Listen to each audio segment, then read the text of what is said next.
Disons que je pense que la plupart des jeux de rôle homemade partiront forcément d'un univers qui a inspiré la personne en soi, et après c'est à la personne de se dire bon, c'est bien d'avoir une inspiration, mais je veux être un peu plus original et développer Faut s'en plus que ça. c'est ça, Voilà, savoir s'en affranchir et enfin, à partir de quel moment, tu dépasses tes références pour commencer à créer ta propre œuvre. Mais, tout à fait. oui, mais de toute façon, j'irais même plus loin, c'est même le cas des jeux, des de grosses licences.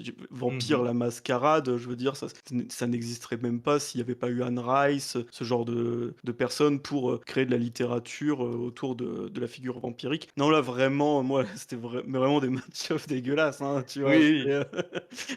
Vraiment, je fais genre: «Ah ouais, tu as vu Battlestar Galactica la semaine dernière et là tu veux jouer ça? OK, assume». C'était ça le truc. Donc vraiment on était loin de c'est même plus de l'influence, hein.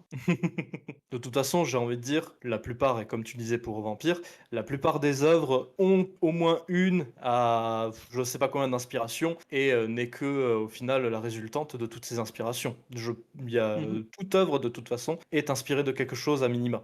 Il y a, l'humanité ne sait, que s'inspirer, de ce qui s'est fait avant et le répliquer à sa manière. Mmh. Ce serait pas un peu des IA?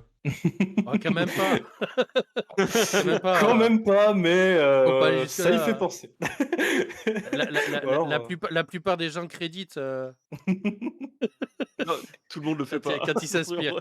J'ai dit la plupart, j'ai pas dit tout le monde, hein. Ouais, ouais, ouais. Moi je me serais même pas aventuré en disant la plupart. Non, mais les excellents artistes sont les meilleurs voleurs, hein. C'est assez établi. C'est un peu vrai, oui. Oui, oui.